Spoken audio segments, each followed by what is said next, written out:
내비 실거리라는 개념이 들어선 게 어쨌든 민주노총 서비스 일반 노동조합, 라이더 유니온과 다른 노조입니다. 요거를 헷갈려 하시는 분들이 많은데 다른 노조입니다. 그래서 실거리가 도입돼야 된다는 얘기들을 라이더 유니온에서 많이 했고, 실거리 잠정 합의서에 보면은 거리 할증은 내비게이션 실거리 기준으로 한다라고 합의를 하지 않았습니까?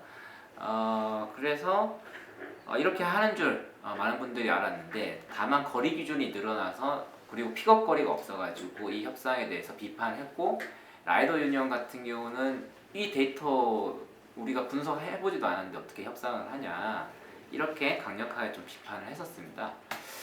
근데 갑자기 이런 공지를 했습니다. 내비 실거리가 아니죠. 도로 정보에 기반한 예상 이동거리라고 공지에 띄었습니다. 이게 내비 실거리면 내비 실거리라고 하면 되는데 예상 이동거리라고 했거든요. 이게 뭐죠?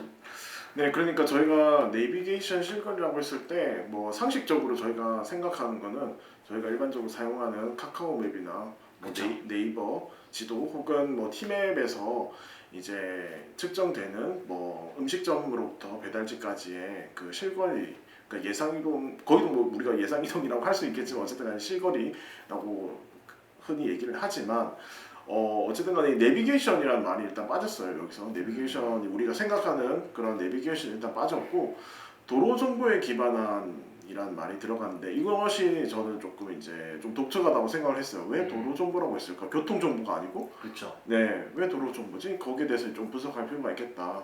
사측은 무엇을 생각하고 있는 거지? 이런 것을 좀 이제. 그래서 여기에 대한 의문을 최초로 아무튼 요 단어가 저는 이게 바뀐 건지도 몰랐는데 배재훈 사무국장님이 요거를 발견하셨어요. 그래서 이 도로 정보에 대해서 좀 더 설명해 주시면 좋을 것 같은데, 그러면 내비게이션이라고 하는 거는 그냥 지도만 있는 건 아니잖아요. 네. 교통 흐름이라든지 신호 체계까지 있는 건데, 네. 그럼 도로 정보라고 하면 그냥 진짜 지도, 신호등 없는 지도를 생각하면 예, 저는 애초에 처음에 이제 그 사측에서 뭐 제가 사측에서 이런 도로 정보라는 개념을 뭐 이제 배민앱 개발팀부터 해가지고 이제 유튜브라든지 그런 뭐 우아한 형제들 테크 블로그를 통해서 도로 정보라는 개념에 대해서 계속 얘기를 언급을 하고 있어요. 사실 이 협상 이전부터 그런 걸 이제 발견을 했는데, 어쨌든 간에 사측이 계속 이제 그 해명 자료에서 나오는 얘기는 도로 정보를 기반으로 했을 때 배달료가 어떤 상황에서도 변하지 않고 하나의 배달료가 나온다는 거죠. 그래서 그것이 마치 합리적인 것처럼 얘기를 하고 있는데, 사실 이것이 정말 합리적인가 따져보면은 모든 교통 정보를 제외했다고 했을 때 그것이 뭐 유턴이라든지 일방 통행로라든지 이런 기본적인 저희가 신호를 지키면서 배달을 하지 않습니까? 근데 신호를 지키는 것을 전혀 고려하지 않고 도로 정보, 그러니까 도로가 실제로 어떻게 그냥 물리적으로 A부터 B까지 나 있는지만 이제 고려한 것이 도로 정보라고 그냥 또 일반적으로 생각을 할 수가 있는데, 그것이 과연 합리적인 것인가? 네, 그런 것에 대해서 저희가 조금 의문을 또 제기할 필요가 있다고 생각했습니다. 그러니까 다시 한번 쉽게 얘기하면은 이게 도로 정보라고 하는, 배민 측이 얘기하는 도로 정보라고 하는 이거는 깨끗한 상태니까 변하지 않는다라는 건데, 네. 우리가 이게 보기에는 이 도로 정보라고 하는 거는 우리가 지나가는 도로에서 신호등이나 일반 통행이라고 적혀 있는 네. 그런 걸 없앴다라는 얘기잖아요, 그죠? 네, 그런 것을 전부 다 고려하지 않았고, 혹시나 또 그리고 뭐 실시간으로 이제 사실은 그 교통 정보가 반영이 돼서 우회로가 발생할 수 있죠. 예를 들어 어디서 사고가 났다, 혹은 그쵸? 어디서 네네. 뭐 공사 현장이 발생했다. 네. 그러면 이제 요즘 내비게이션 이제 굉장히 그 실시간 교통 정보를 국가에서 마련한 어떤 지능형 교통 정보 시스템을 통해 가지고 이제 다 받고 있기 때문에 그런 것까지 반영해서 사실은 최적 경로를 탐색을 해주고, 그렇기 때문에 사실 또 어떤 시점마다 계속 그 이동거리, 그러니까 그 예상 이동거리라고 측정되는 것을 변할 수 있는 거죠. 근데 그것이 왜 문제지? 저희가 사실 합리적으로 이동하는 것은 정말 그런 모든 교통 정보를 다 반영해서 이동하는 것인데, 왜 그것이 배달료 측정하는데 기준이 되지 못한다. 사실 여기에 대해서 의문을 제기할 네. 필요가 있는 거죠. 근데 어쨌든 얘네가 그 배민이 얘기하는 거는 일관된 그 배달료를 측정하기 위해서 그런 건데, 근데 그 저희가 분석해 본 결과에 따르면은 얘네가 사용하는 이 도로 정보 기준을 보면은 자체 개발을 이미 하고 있었다라는 걸 이제 발견한 건데, 이게 어떤 거냐면 배차를 줄 때, 그러니까 가게에서 가장 가까운 라이더들 이제 그 라이더한테 AI가 배차를 하지 않습니까?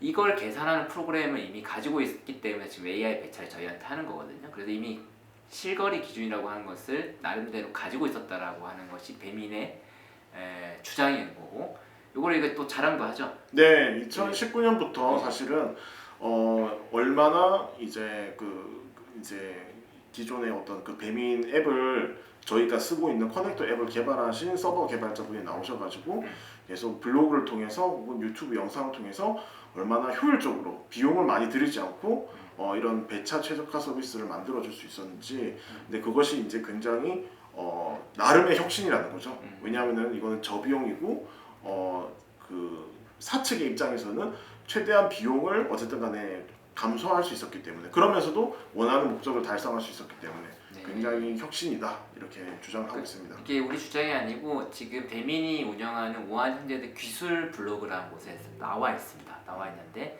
어쨌든 이분들 배민 입장에서도 배차 때 이미 실거래라고 하는 개념이 필요한데, 이거를 여기서 얘기한 게 뭐냐면, 내비를 쓰면 API, 그러니까 그 어플에 이걸 적용할 때마다 그리고 이제 조회를 할 때마다 쉽게 얘기하면 매번 이 비용을 지불해야 된다. 그래서 이게 너무 아깝다라는 거잖아요.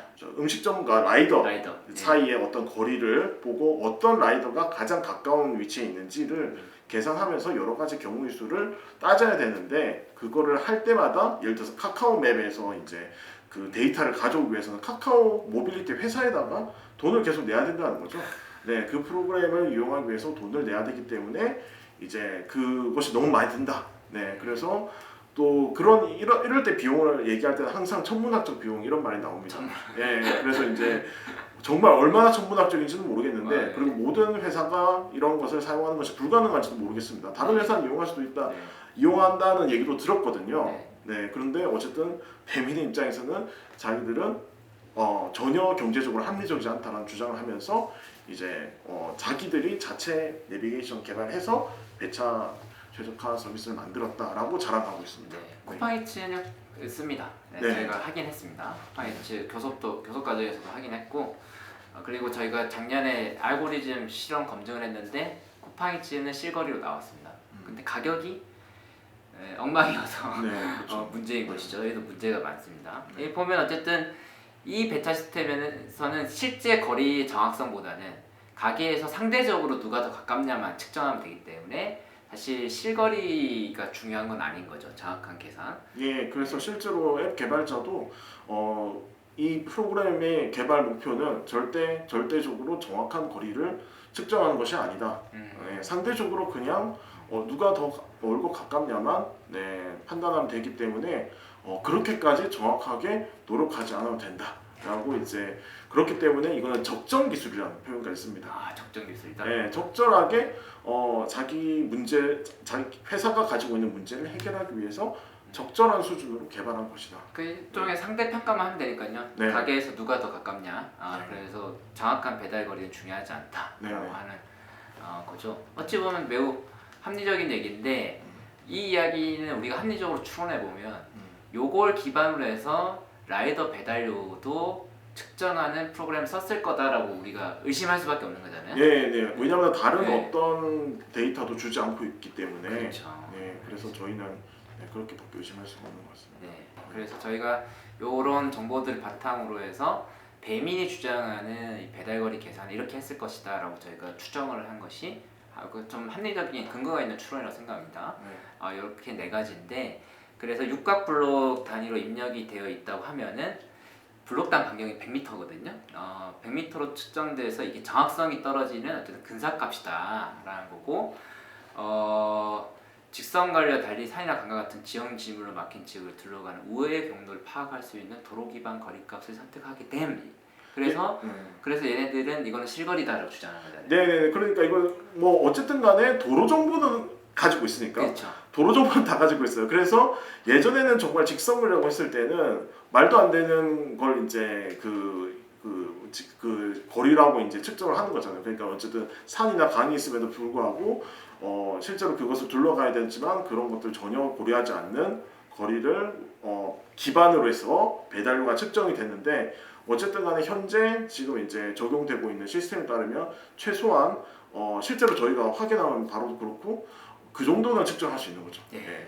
그러면 일단 선의를 가지고 네. 배민 측 입장에서 보면은 어쨌든 직선거리보다는 현실에 가깝다라고 주장할 수 있는데 배민도 인정하는 거는 그게 오류가 있을 수 있다라고 인정하는 겁니다. 근데 그 오류가 결과적으로 어느 정도가 나는지 저희가 좀 살펴볼 필요는 있을 것 같습니다. 그래서 그런 걸 좀 살펴보는데 이런 개념이 좀 어렵기는 합니다. 그래서 좀 간단히 설명하고 넘어가면 좋을 것 같아요. 저도 이거를 처음 봤는데 OSRM 그래서 이게 뭐예요? 이게 그 실시간 교통 정보를 반영하는 도로 정보만 반영한다고 하는데 이게 OSRM 시스템이라고 얘기하잖아요. 네네네네. 그러니까 이제 저희가 이제 그 배민 앱 개발자의 발표 자료를 계속 분석하면서 이 개념을 알게 됐는데요.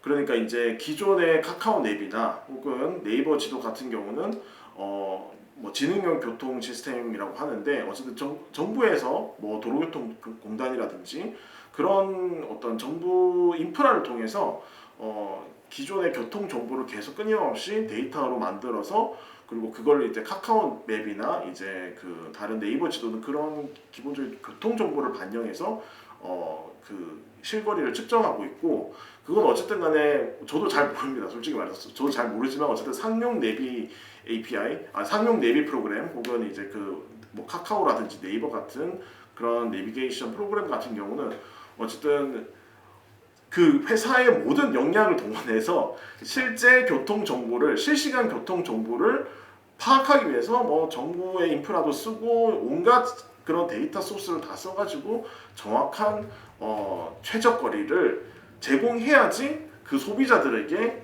그것이 정확한 어떤 내비게이션 프로그램이라고 인정을 받을 거 아니에요.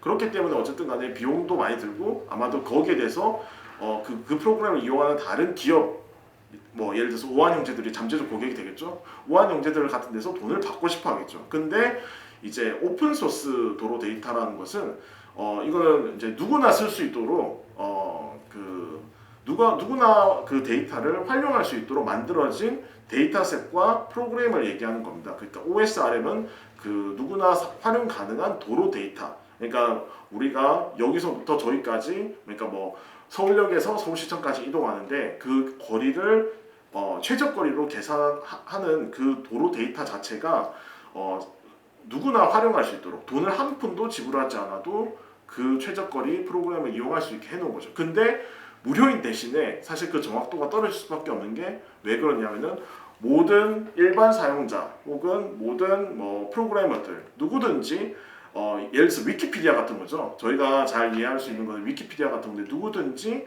그 더 이제 많은 그 데이터를 제공하고 어디가 어떻게 어디서부터 어디까지 이동할 때 이제 A부터 그러니까 서울역에서 서울시청까지 이동할 때 어떤 교통 신호가 있고 어떤 우회로가 있고 이런 것들을 그 시민들이나 혹은 이용자들이 자발적으로 입력을 해서 그 더 좋은 이제 프로젝트를 만들 수 있도록 그런 걸 갖다가 이제 지원하는 프로그램이기 때문에 그런 어떤 정확성은 떨어질 수 있는 거죠. 왜냐하면은 정부의 인프라도 활용할 수 없고 자본의 인프라도 활용할 수가 없는 거죠. 예. 순수하게 그냥 사람들이 기여한 어떤 노력에 의해서 만들어진 데이터와 프로그램이라고 할 수 있겠습니다. 알겠습니다. 아니 회사가 비용을 줄이면 어쨌든 그만큼 라이더한테 비용이 온다고 하면 이건 뭐 저희도 지지할 만한 일이죠. 일인데 어쨌든 이렇게 하는지 저렇게 하는지 우리는 알 수는 없다. 정확하게 알 수가 없습니다. 예. 그렇죠.